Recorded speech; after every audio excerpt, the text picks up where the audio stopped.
Yes breaking news చూస్తున్నాం. తెలంగాణ సచివాలయంలో కాసేపట్లో రైతు భరోసాపై కేబినెట్ సబ్ కమిటీ భేటీ కానుంది. ఉదయం 11 గంటలకు డిప్యూటీ సీఎం బట్టి విక్రమార్క అధ్యక్షతన సమావేశం జరగనుంది. ఈ సమావేశానికి మంత్రులు తుమ్మల నాగేశ్వరరావు, ఉత్తమ్ కుమార్ రెడ్డి, శ్రీధర్ బాబు, పొంగిరెడ్డి శ్రీనివాస్ రెడ్డి, వ్యవసాయ ముఖ్య కార్యదర్శులు హాజరు కానున్నారు. రైతు భరోసా విధి విధానాలను ఖరారు చేసే అవకాశం కనిపిస్తోంది. సంక్రాంతికి ముందే రైతుల ఖాతాలోకి రైతు భరోసా నిధులను వేయాలని సర్కార్ యోచిస్తోంది.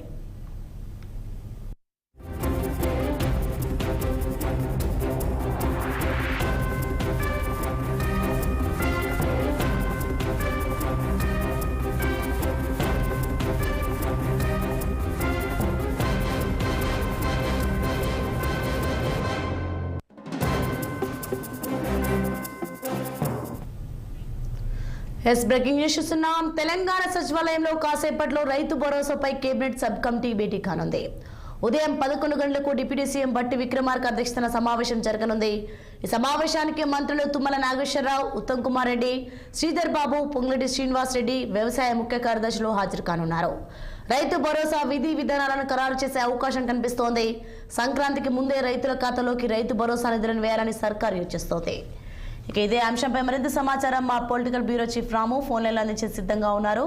ఎస్ చెప్పండి రాము, సబ్ కమిటీ కాసేపట్లో భేటీ కానుంది. రైతు భరోసా విధి విధానాలు ఖరారు చేయనున్నారు. ఫుల్ డీటెయిల్స్ ఏంటి?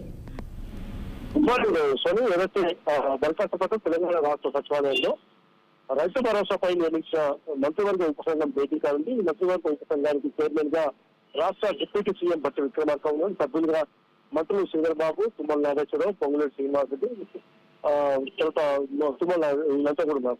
అయితే ముఖ్యంగా దీంతో వీళ్ళతో పాటు వ్యవసాయ శాఖ, ఆర్థిక శాఖ ముఖ్య కార్యదర్శులు ఈ సమావేశంలో పాల్గొంటారు. ఇప్పుడే మొన్న ఆదివారం రోజు మంత్రివర్గ ఉపసంఘం భేటీ అయ్యింది. దానికి సంబంధించిన కసరత్తు పూర్తి చేసింది. వాళ్ళ ప్రీవియస్కు చేరుకుందని అనుకోవడం. ఎందుకంటే ఈ నెల 4వ తేదీన సాయంత్రం 4 గంటలకు ముఖ్యమంత్రి రేవంత్ రెడ్డి సచివాలయంలో మంత్రివర్గ సమావేశం కూడా ఉంది. కాబట్టి ఈ సంక్రాంతిలోపే రైతుల ఖాతాలోకి రైతు భరోసా నిధులు విడుదల చేసే విధంగా ప్రభుత్వం చర్యలు చేపట్టింది. ఇప్పటికే టీజీఐఐసి ద్వారా 400 ఎకరాల పారిశ్రామిక సంబంధించిన భూమి తనఖా పెట్టి 10,000 కోట్లు అప్పుగా గుర్తిస్తారు.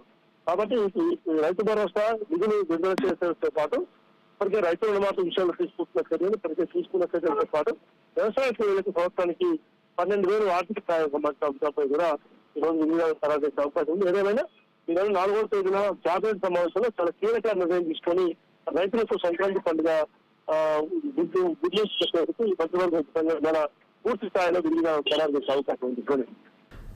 Right, thanks for information Ramulu.